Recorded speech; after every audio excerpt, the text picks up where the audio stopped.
Think the Victorians were just tea-drinking, stiff-collared aristocrats? Think again. Beneath their polished manners was a society so bizarre, creepy, and downright hilarious. It feels like they were trolling history itself. Let's dive into the real Victorian era, the one too weird for your school textbooks. Victorian fashion wasn't just stunning, it was deadly. Women's dresses were made of crinoline, a highly flammable material. In 1 year alone, an estimated 3,000 women met fiery ends due to accidental dress fires. The skirts were also so wide they caused traffic jams in narrow spaces, proving fashion was a public hazard long before Instagram influencers.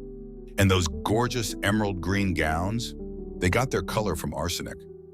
Yes, women were poisoning themselves for style, literally killing it on the fashion scene. Bathing wasn't a daily luxury, it was an Olympic event. Families shared one tub of water, with everyone taking turns from oldest to youngest. By the time little Timmy got in, the water wasn't just dirty, it was a human stew. Hygiene wasn't exactly a Victorian strong suit, which explains why they carried nosegays, tiny bouquets of flowers, to block out the overwhelming smell of unwashed bodies and rotting streets.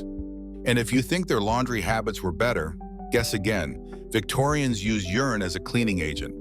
Pee was collected in chamber pots and sold to laundries because of its ammonia content, which helped whiten clothes. So if you thought your great-great-grandmother smelled fresh, well, maybe think again. Pets were a big deal in the Victorian era, but their love for animals came with a twist. Exotic pets like hedgehogs, squirrels, and even snakes were trendy companions. But when these beloved pets passed away, many families didn't just bury them. They had them taxidermied into elaborate tableaus. Picture Fluffy the cat, forever frozen mid-poker game. Nothing says cherished family member like stuffing them into a creepy pose. When it came to food, the Victorians weren't afraid to get adventurous, or just plain gross. Ever heard of mock turtle soup? It wasn't made from turtles, but from cow's head and calf brains, intended to mimic the texture of turtle meat. It was the ultimate fake-it-till-you-make-it meal. Another bizarre delicacy was jellied eels, a dish still associated with London's East End. Slimy, slippery, and apparently satisfying. Victorian science had its fair share of nonsense. For instance, some believed that tight corsets didn't just shape a woman's figure, they improved her health by supporting internal organs. Spoiler, they didn't.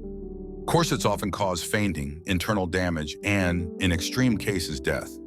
Then there was the belief in phrenology, the science of determining personality traits by feeling the bumps on a person's skull.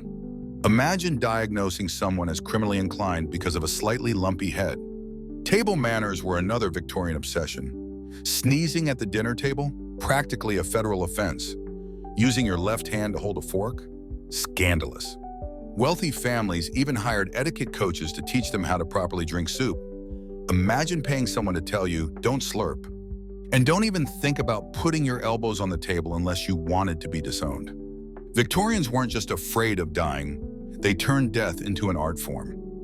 Post-mortem photography was a popular way to remember loved ones, with deceased family members propped up in lifelike poses for final portraits.